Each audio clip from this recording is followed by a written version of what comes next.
Friends வாங்க எல்லோரும் இன்றைக்கி என்ன சாப்பாடு சூப்பரான சாப்பாடு பார்த்தீங்கன்னா எல்லோரும் பார்த்தீங்கன்னா வீட்டில் எல்லோரும் பழைய சாதம் அப்படின்னு சொன்னாலே அச்சிச்சோ பழைய சாதமா அப்படின்னு சொல்லுவாங்க. இப்போல்லாம் பார்த்திங்கன்னா ஹோட்டலில் மண் பானையில் பழைய சாதத்தை போட்டு ஹோட்டல்லையே கொடுக்குறாங்க.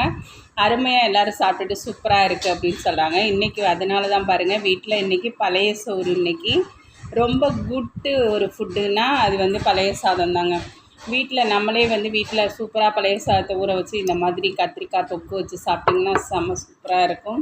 வாங்க சாப்பிட்லாம்.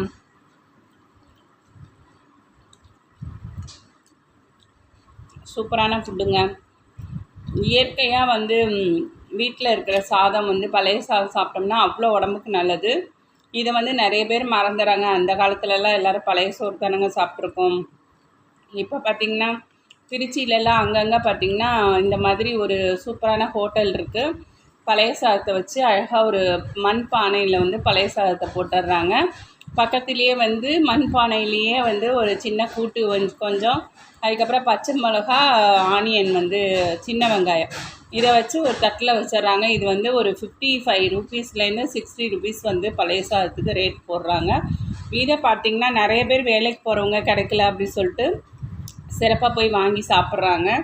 இதை வீட்லேயே அழகாக இரவே சாதத்தை வடித்து கொஞ்சம் தண்ணியை ஊற்றிட்டு கொஞ்சம் மோரை ஊற்றி இந்த மாதிரி ரைஸ் ரெடி பண்ணி பழைய சாதத்தை சாப்பிட்டோம் அப்படின்னா நமக்கு ரொம்ப ஹெல்த்து ரொம்ப சூப்பராக இருக்குங்க. அதனால தான் பார்த்திங்கன்னா பழைய சாதத்துக்கு அந்த காலத்துலேருந்தே நிறைய பேர் வயல் வேலைக்கு போகிறவங்கெல்லாம் பார்த்திங்கன்னா இந்த மாதிரி ஃபுட்டு தான் சாப்பிடுவாங்க. நல்ல குட்டாக அவங்க ஹெல்த்தும் சூப்பராக இருந்துச்சு. இப்போ இருக்க பிள்ளைங்கள்லாம் பழைய சாதம் சாப்பிடக்கூடாது, ஐயோ பழைய சாதம் அப்படி சொல்கிறாங்க. ஹோட்டலில் அவ்வளோ சிறப்பாக சாப்பிட்றாங்க. இதுதாங்க வீட்டுக்கும் ஹோட்டலுக்கும் உள்ள வித்தியாசம். நம்ம வீட்டில் பண்ணி கொடுக்குறோம், இதே மாதிரி மண்பானையில் போட்டு கொடுத்தோம்னா அவங்களும் சிறப்பாக சாப்பிடுவாங்க.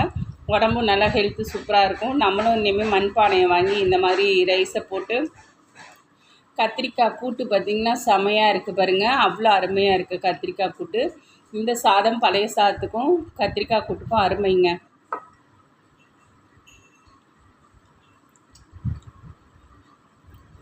முழுசாக போட்ட கத்திரிக்காய்ங்க அப்படியே முழுசாக போட்டு வதக்கி பருப்போடு சேர்த்து கூட்டு செம்மையாக இருக்குது. டேஸ்ட்டு பார்த்திங்கன்னா யம்மியாக இருக்குது. இந்த ரைஸ்க்கும் அந்த கத்திரிக்காய் வதக்கலுக்கும் செம்ம டேஸ்ட்டு. இதோட கொஞ்சம் வரமிளகா, அந்த மோர் மிளகா இருக்குது பார்த்திங்களா, அதுவுமே டேஸ்ட்டு செம்மையாக இருக்கும். அதோட சில வத்தல்கள்லாம் நம்ம பொரிச்சுக்கலாம். கொத்தரங்காய் வத்தல் இதுக்கெல்லாம் பார்த்திங்கன்னா செம்ம டேஸ்டியாக இருக்கும். இதுக்கு சைடிஷ் எது வேணாலும் வச்சு சாப்பிட்லாம். அந்த கத்திரிக்காய் வதக்கல் இதை விட செம்ம டேஸ்ட்டு.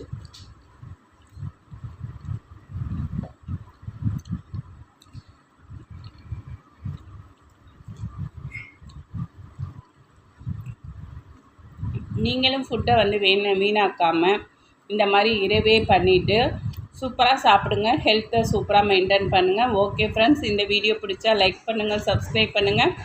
தேங்க்யூ, பாய்.